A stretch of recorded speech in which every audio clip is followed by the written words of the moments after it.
Shout out Sean, man. Changing the game through real estate. Yeah, changing the game through real estate. I can never wait. So my husband and one of our neighbors actually just got really kind of involved in home brewing. They used to hang out in the garage and have guy time. And I always joke that the beer finally got good. Jim, who is our business partner, my husband Sean and Jim are the owners of the brewery. So we joked, Jim would always be like, just give the beer like 2 more weeks. And we were like, it's already been a year. It's not getting better. So they did a lot of R&D, a lot of research, and really Jim really kind of honed the skill. Started entering beers in homebrew competitions and started winning homebrew competitions. And that was really when Virginia opened up the opportunity for there to be brewery tap rooms. Before that, there were a couple breweries, but basically they could only just sell beer to go. They could sell kegs, or they could sell growlers, or they could put their beer into distribution, like for grocery stores, things like that. But otherwise, you couldn't have, a place like Big Ugly. You couldn't have a place people could come in, sit at a bar and drink the beer, and spend time there. So the laws changed. And we had some friends who were very much encouraged us to consider opening a brewery, talked about investing. And that was kind of the thing that put it over the top. And we were like, okay, well, maybe we should think about this. Yeah. So I teased my husband, I still have the piece of paper that he and Jim wrote out what they said it would cost for us to open a brewery. It ended up being a lot more than that. They suckered us wives in. But it was great. I don't know if you guys did you come to the original Big Ugly, or have you only been to the new one? I think I've only went to the new one. Okay. Where was the original at? So the original one was about a mile south in a little shopping center, right on Battlefield Boulevard, kind of right after that fork where you can stay on Battlefield South, or you can get onto the bypass. It was where like Capers and Big Ugly. Exactly. Okay. Yep. And so we were in, first space was about 2,100 square feet.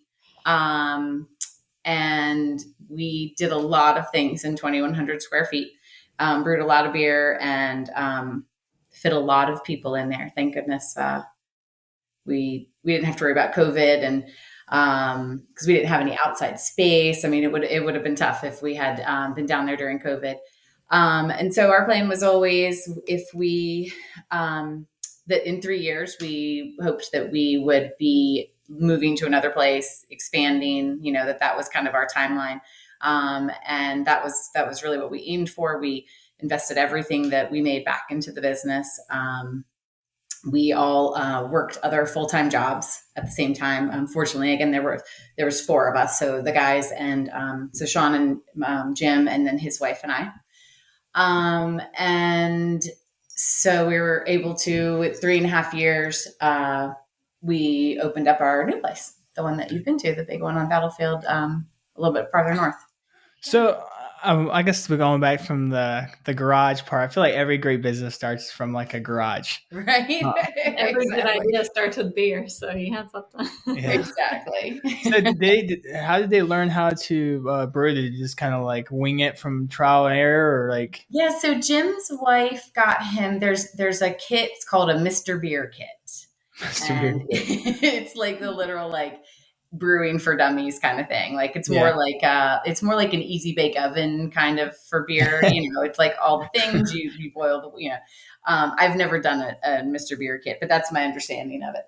And so what a lot of homebrewers will do is they kind of start out with something like that, and then they move to like brewing with like all grain and kind of just, again, like anything else, learning to cook. Yeah. You kind of, increase the recipe development and figure out things that you like and things you don't like, and do a lot of troubleshooting. My husband, we've talked to so many people who have said, I'm going to open up a brewery. Like I've brewed a couple beers and they're really good. And my husband always says, if you haven't brewed bad beers, you're not ready. because you have to be able to make the mistakes, figure out what the mistakes are, and how to fix them, before you can't, you don't want to always have things kind of work out perfectly. You want to really understand what the process is and what's going on with it. Because a lot of people always think like, oh, their stuff is always good, so they could be like, oh, it could be really good, but not really. Is it really that good? Right. Because you got to be, especially with beer, and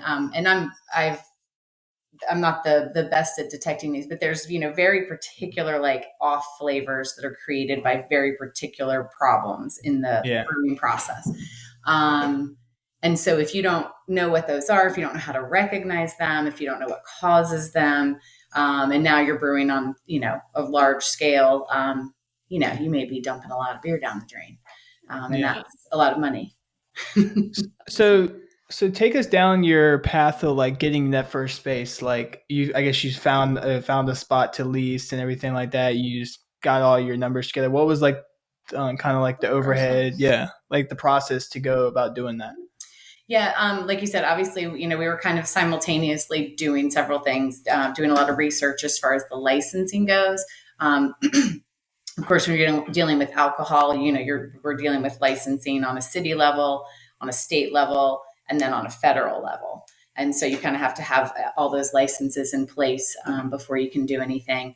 So we were kind of working on the licensing, looking for a space, looking for equipment, and going through kind of all of that at the same time. We looked at several spaces. The space we found, it's funny because we had a lot of people that we talked to who said, why would you ever put a brewery there? Like, it's not like in Greenbrier. They were like, you should go to Greenbrier, or you should, everyone of course has ideas. And, and I kept saying, and even my dad was like, I mean, I'm gonna, be supportive, but like, really, like, this is your place? And I kept telling him, I was like, Dad, like, this is the spot. Like, this is our home. We live 3 miles from the brewery. And I was like, this is where we're supposed to be. Like, Chesapeake needs this. We joked right before we really started doing the planning for the brewery, there had been an article that came out in the paper that voted Chesapeake as the 3rd most boring city in the state. And so for a long time we were like, we're making Chesapeake less boring, one beer at a time, So it was, we had to convince a lot of people that was the right place to be. And it's so, I mean, no, like we never looked back. I mean, it was definitely clearly you were right in that decision. Yeah, it was, it was great. And we had extra challenges too, being the first brewery in Chesapeake. So, we went to the city, and the city was kind of like, you want to do a what? Norfolk had, I don't even know how many by then. So they were very familiar with it. We had to go through some rezoning stuff in order to be able to manufacture. You have to be zoned a little bit different than, say, if you wanted to open up like a retail store. So we had lots of simultaneous like research projects going on at the same time. Because I heard can't like breweries be zoned for like industrial or something like that? Because you know how I guess most restaurants and everything, they have to have a food to alcohol ratio. But like for breweries, y'all are like almost like the loophole because the alcohol isn't as high, so you can technically identify it as industrial. Is that right? No. So the reason that breweries don't have to have food is through that bill that was passed that I was mentioning earlier, that kind of changed what we could do as a brewery. Where the line is we can only serve our own beer. So as a brewery, you're allowed to like only serve beer and not have to serve food, not have to worry about those ratios. But you can't serve cider, you can't serve wine, you can't serve another brewery's beer. You can only serve beer that you brew on site. Yeah. And so as long as you do that, then you're not required to have food stuff. As far as the zoning goes, like I said, you can't, obviously you can't like have a residential zoning and build a brewery.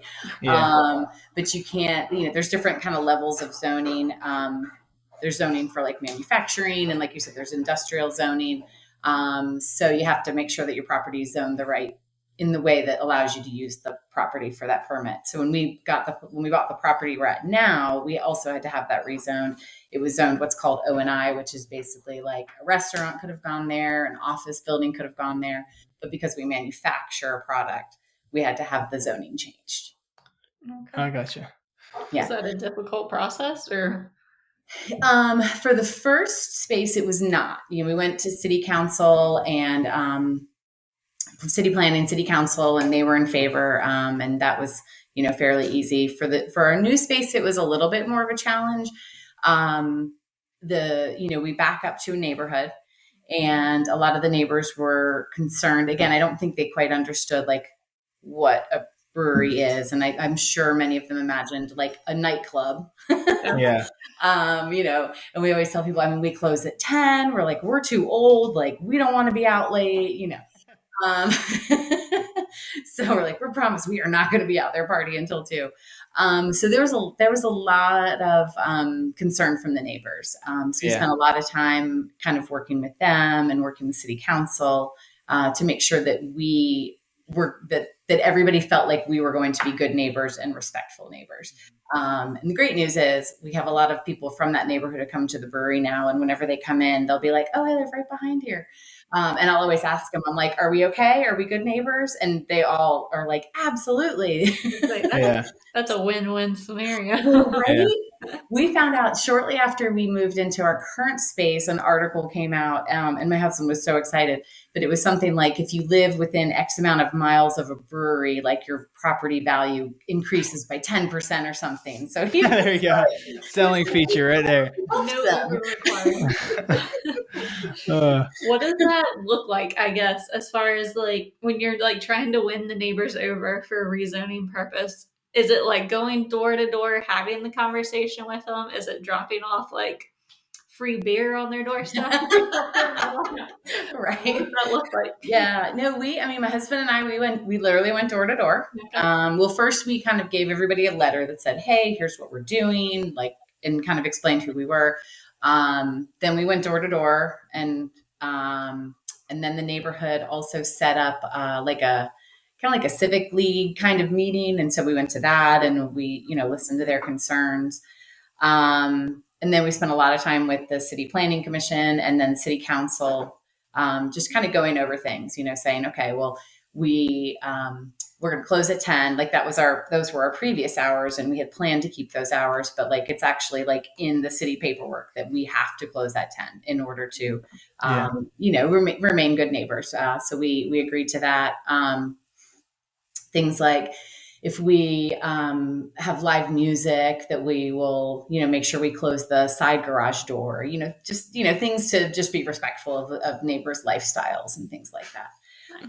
But a lot of time with city council, again, a lot of time answering questions about just kind of how we work and how we, ideally we're not going to be disruptive to the neighborhood and to the people that lived around us. So when you were first starting, like opening day at the original location, was it like a instant hit, or did it kind of like it was like kind of like a learning curve, kind of figure out how to market in the boringest city in the world? Exactly right. So my favorite story from that day is, so my children were, let me think now. My son was like 9, I think. And my daughter was probably 12. So they had, been in there a lot with us, doing things. They were very familiar with it. So they came to opening day to, kind of help like wash dishes and be there. And we were inside getting ready to open, and my son comes running in the door and he says, Mom, there is a line to the end of the building. And I was just like, no, there's not. So I handed him my phone. I was like, go take a picture and show me. So he comes running back in with this. There was a line to the end of the building. It was wall to wall people. It was amazing. It was amazing, the support that we had from, literally from starting. It was the right time. My husband jokes, he's like, we're finally on time for something. Everybody was very excited about breweries and about craft beer, and people were really just learning about it. So we really, it just hit the ground running. And I'm trying to remember. I want to say we went through like, we were open 5 hours the first night and 10 hours the second day. And then we were talking about opening the third day. Sorry about that. And we literally were like, we're going to run out of beer. Like, we literally don't have beer to be open for the third day if we want to be able to open on Friday again. Because originally we were just open Friday and Saturday. Yeah. So I think we went through like 25 or something half kegs in like 15 hours. Oh, wow. It was, yeah. What year was this? What year did y'all open again? That was 2015, February okay. 2015. Yeah. So we coming up just on 10 passed. years. Yeah. So we had our 6-year anniversary in February of this year. And then we just passed 3 years in our current building. So how'd y'all get the word out originally? Was it just word of mouth or? It was, yeah, lots of social media stuff, of course. And that was really, yeah, I mean, people just talking about it, and then social media. Yeah. Something exciting in Chesapeake. Yeah. I mean, in Great Bridge I think you guys live in Great Bridge. Yeah, yes, we do. right. So, And I agree. I think it was the perfect spot because all the like fun stuff is typically in Greenbrier. But exactly. not that it's a long drive, but I don't necessarily want to drive there every night. Exactly. So, yeah. And especially at like 5 o'clock.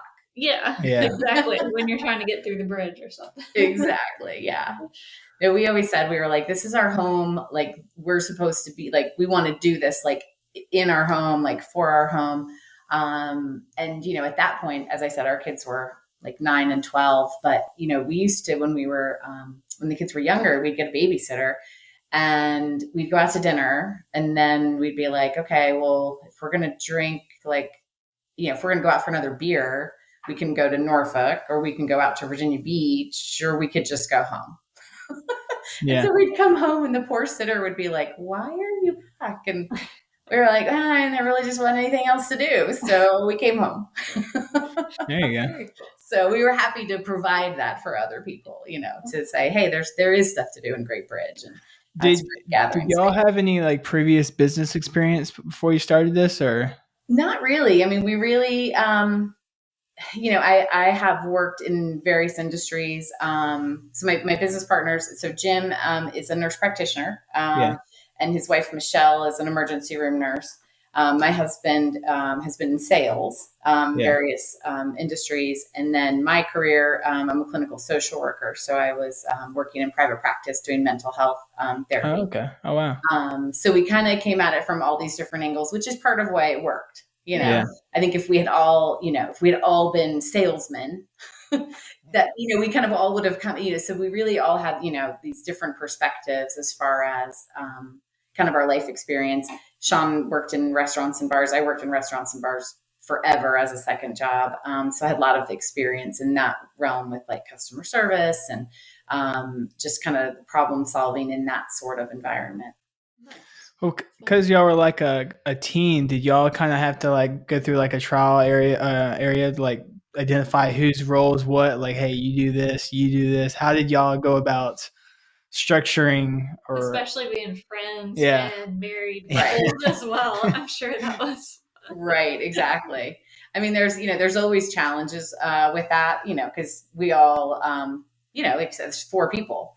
And on the flip side, I always tell people, I'm so glad there was 4 of us, because if it was just me and one other person having to make decisions all the time, like, it was really nice to always be able to come to the table and get 4 perspectives. Yeah. Right. Because, there are a lot of times you're like, oh yeah, I really didn't think about it like that. Or, so I feel like it really was very helpful for us to have. And y'all could be each other's marriage counselors. Just like, right. Yeah. I agree with her this time. That's why we all drink. Oh man. Okay. So y'all have your husband and Jim's side is the brewery, and then you were saying you own the distribution side. Correct. So can you talk to us about why that split? Does it have to be? Did you choose for it to be that way? How does that work? So Virginia's it's an interesting state there, and there are other states that are like this as well. But in Virginia, it's what we call a 3-tier state. So there's a tier for manufacturing, so like a brewery, And then the top tier or the third tier is retail. So that's going to be like your bars, your restaurants, your grocery stores, people who sell the alcohol. But as a manufacturer, you're not allowed to sell it to somebody who's going to sell it. So you have to go in Virginia, you have to go from a manufacturer like a brewery to a distributor who then brings that to the restaurant, bar, grocery store. It's an old law. It's like Prohibition era laws. And really prior to us doing what we did, there were several big distributors in the area, and they, it's like, they deliver Budweiser. I mean, they work with big volume breweries. And we talked with a couple of them, and I was like, guys, like, we're a super small brewery. Like, if they come in here and ask us for 50 kegs, we're not going to have any beer to serve in the tap room. And we kind of talked about it a lot.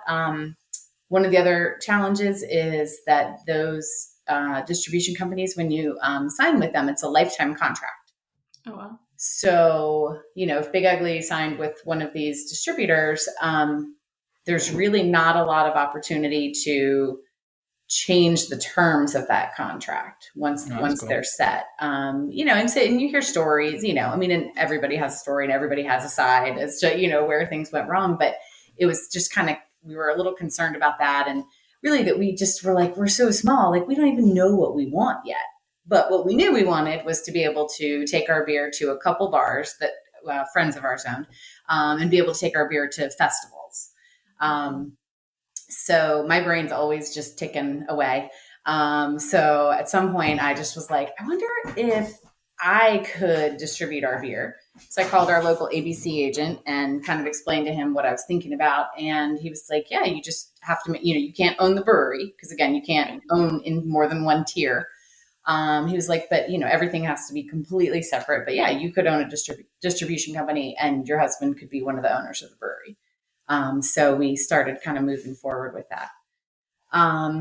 And originally I was like, I'm just going to do this for like 6 months and then we'll know like what we want in a contract with somebody else.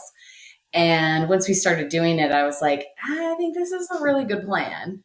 And then other breweries started approaching me and saying like, hey, would you be interested in distributing our beer as well? Because you're in that other tier. So you can do very exactly. Cool. And they were like, we kind of like what you're doing. And again, like we're a small brewery. Some of the first breweries that I worked with, I would go there and pick up like 2 kegs. Yeah. But I was like, okay, I have a really small cooler. I don't want 50. And so I always say, I delivered in my mom van. And because again, this was not like, I'm still working my day job. And, really I was like, this is just kind of this side thing I'm doing to kind of help out a little bit. And it just eventually grew and grew. Once we got to our space now, we built a huge cooler out back and I split that. I rent half of it. The brewery uses half of it. I use half of it. And that really opened up the opportunity to have, to work with a lot more breweries because then we have space to store the product. That's awesome. Because you were essentially filling the problem that you had as a small brewery, not going to those big people. Right. Yeah. That's really cool. Yeah. Yeah. So it's great. So we distribute so right now I have, I work with one cidery. I work with 2 meaderies. People always look at me funny. I'm like, it's not meat like hamburger, but mead like honey wine. Yeah. And then I think probably altogether we work with about 30 breweries now. Wow. So yeah. So you just get the connections from like started with yourself and people started reaching out to you or? Mm-hmm. Oh, okay. Yeah, there were a couple people that, reached out in the beginning. And then it's funny how things evolved. So then it was definitely me going, hey, like I heard this brewery's opening in Norfolk. Let me go talk to them and see if they're interested in working with us. And then now so fortunate. Now I have people contacting me from, in Virginia, from North Carolina, from other states. Just this week, we had somebody reach out, I think from New Jersey, saying like, hey, we'd really like for you to distribute our product. We like what you're doing. So it's pretty exciting. So now I just need more space again because I can't bring any more stuff in to get it back out. Yeah. So, do you distribute everyone's alcohol? Where do you distribute it to? Yeah, so we distribute up to Richmond and down through the Outer Banks. Okay. Just to like other like breweries, or I just don't know about. So we sell beer to bars, to restaurants, bottle shops, grocery stores, markets, all kinds of things. We have it's when you start to look, you realize how many places have beer that you like didn't even think about. My daughter adopted, I'm gonna give a little shout out because I love this place. My daughter adopted 2 cats from Kitty Kingdom. I don't know if you've heard of this place on Cedar Road, but you go and you can like sit and play with the kitties. So she ended up taking 2 home, but I started talking to the owner while I was there, and so now she carries a couple beers of ours. You can drink coffee while you're petting the kitties, or drink beer, and that's a great little setup. There you go. And as a smaller distributor, we're just able to be a lot more flexible. So if she calls and she's like, "Hey, I only need 1 case of beer," and we're willing to do it, because we're not running in 18-wheeler trucks. We're not in my mom van anymore. I do have like actual cargo vans and stuff now, but it's not a big deal. They're around the corner, so we'll bring them a $35 case of beer, and her customers are happy, and she's happy. Yeah, go ahead. I was just gonna say, do a lot of the customers come to you because do you do a different model where you don't do that lifetime commitment that the bigger guys do? Yeah, we have a shorter term, but it's kind of like a repeating term. So in other words, because again, because we're in Virginia, you have to meet certain requirements as far as contract law. So if everybody's happy, it's essentially a lifetime contract. If somebody's not happy, then there's very like designated intervals where we can go, "Hey, let's talk about this. It's not working out." And then we can renegotiate things. So that was very important to me. Yeah, that's awesome. So I guess like timeline, you started in 15 was the lease location, right? That was like that was opening. What year did you move to like your brick and mortar building that you're in now? Yeah, the current. So we opened there August of 2018. 2018. Okay. So I know you originally were saying that you just like saved everything from the original spot. Did you take out any loans for that, or did you just like buy that in? So our original place, we were super fortunate. We were able to basically find mostly friends, family acquaintances that were willing to invest. And so we didn't have to do any bank loans for that. Oh, awesome. And we had a lot of sweat equity. Yeah. I literally tiled the bathrooms myself. There you go. So it was a lot of sweat equity, which was fine. I used to joke. I was telling our brewer or Jim, the other owner, I was like, "Well, Jim, if this whole, like I'm in the bathroom, like tiling and putting my little things in." And I was like, "If this whole brewery thing doesn't work out, like we could just like go out and like start a tile business." I was like, "I think we're doing a good job." He was like, "Yeah, but we're really slow." And I was like, "Oh yeah, you're right. We're not all in the details." Y'all could have been Chip and Joanna Gaines. Y'all could have been doing fixer upper. So we were super fortunate that, again, we had people who really believed in what we were doing. And so we were able to pay most of them off while we were still at the old location. And then still, again, put everything else back into the brewery so that we had, down payments. When we got to the second, obviously, buying property and, building a building from scratch, that was a bank loan. Yeah. Yeah. That's a big deal. Yeah. It was a big deal. Yeah. It was a lot of paperwork, a lot of bank loan, but the bank they were amazing. They were like right there with us the whole time and helping us work through everything with the builder and, very just, again, kind of community based. And how long did that process take? Like you were in your current building, you were like, "Oh, we want to buy this property." Kind of just generally, what was the timeline between when you purchased and when you opened those doors? Yeah, I'm guessing it was probably a year. Okay. Because I remember because we broke ground, I want to say in like January. I remember it was really cold when they were taking the trees down. So I feel like it was January, and then we opened in August. So it was probably almost a year. Okay. Yeah, I didn't know if commercial would take like twice as long as like residential Right. or what, but Yeah. that's pretty quick. I was expecting a lot longer. Yeah, it really is. I mean, once they started doing stuff, it's crazy how fast, we would just go up there each day. Like every day, my husband and I would go up there and like take pictures and be like, what'd they do today? It was really cool. And we had our builder put up, like a webcam. So we could like watch what was going on the site. And then at the end, you could do like a fast forward, like start to finish, which was super cool. Yeah. Yeah. I've seen a few of those. They're pretty cool. So that was pretty neat. Yeah. I guess one of my main questions: do you have any pieces of like advice for anyone wanting to like get into the brewery business or like start a business themselves? Do you have any like advice that you wish you would have known when you and your team started? I mean, I think the most important thing is really like just doing your research. I mean, you just, I joke about the piece of paper and the number that my husband and Jim came up with was not anywhere close to accurate. But it all worked out. But that was also, we were, one of the things when we opened our first location, literally on opening night, somebody came up to us and was like, you should have built a bigger place. Like you've already outgrown this place. And we were like, well, you weren't giving us money. Yeah.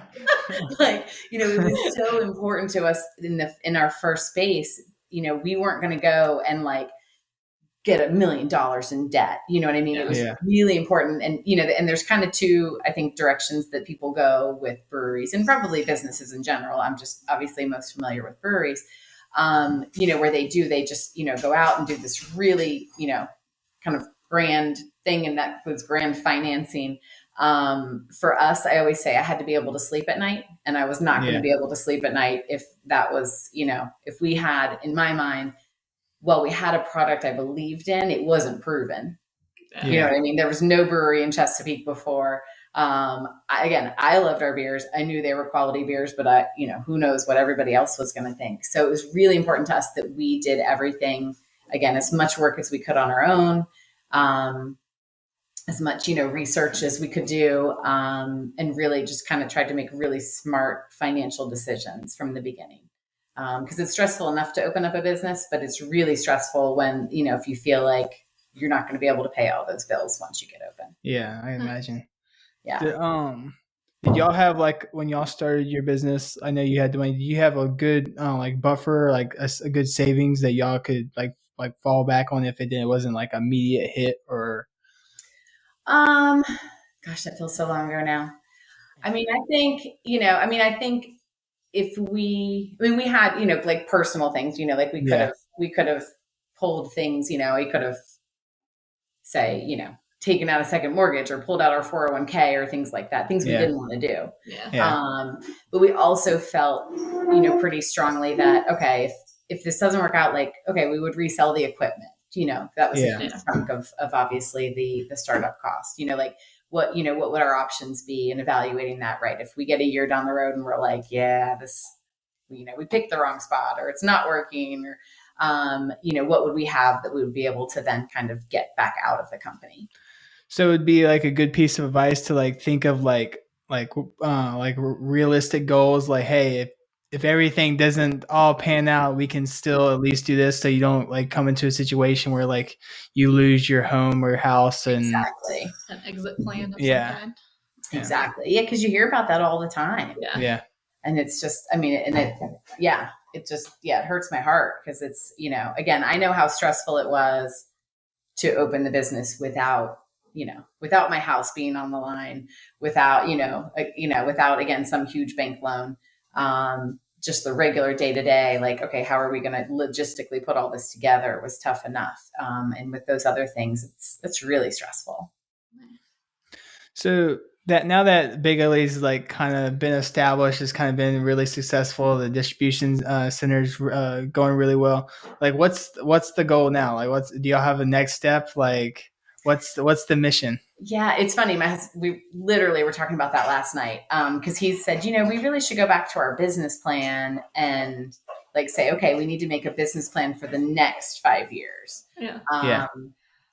And I was like, well, and personally, I was like, I'm not going to retype a business plan because I typed the first one. It was like 30 pages. It's a real pain in the butt. Yeah. But it was super important, obviously, and I'm glad we did it. But yeah. So, but I was like, yeah, we're not going to actually retype a business plan. I said, but yeah, we definitely are at a place now where, right, things are pretty established. We recently just hired a general manager, which is huge because up until about 4 months ago, one of the four of us was on site all the time, anytime we were open, I should say, which is, I think, pretty rare for a business. But it was really important to us. It was important to our customers. They loved that. They felt, they enjoyed us being there and talking to us and building relationships with us. And so, bringing him on was a really big deal to kind of give us a little bit of, space back in our lives. And so now we're like, okay, so, right, what's next? So that's kind of what we're talking about. As far as distribution goes, we are looking to expand just literally like our footprint, looking to have more space to be able to bring in other breweries. I have a warehouse space in North Carolina because we have to have that to be able to distribute in North Carolina, but I'm also looking for a warehouse space in Richmond because if we have like kind of a home base up in Richmond, then we can expand to like Charlottesville and maybe up to Fredericksburg and expand our footprint that way as well. So we have kind of some real definite or more definite, more defined plans as far as growth goes. Just looking for the right spaces, literal spaces to be able to do that. Very cool. All right. And where can we find you? Like I know locally, South Battlefield here in Great Bridge, but as far as like social media or anywhere, where can people find you or so we're on Facebook, Instagram. I think we still have a Twitter. I don't know if people use Twitter anymore. I have no idea, but Instagram and Facebook for sure. I never used Twitter. I never quite got it, but then again, I'm a little older. So, that was kind of out of my wheelhouse. But lots, we are everything as far as our, calendars each week. We have food trucks every day on site. Some days on the weekends, we're starting to have 2.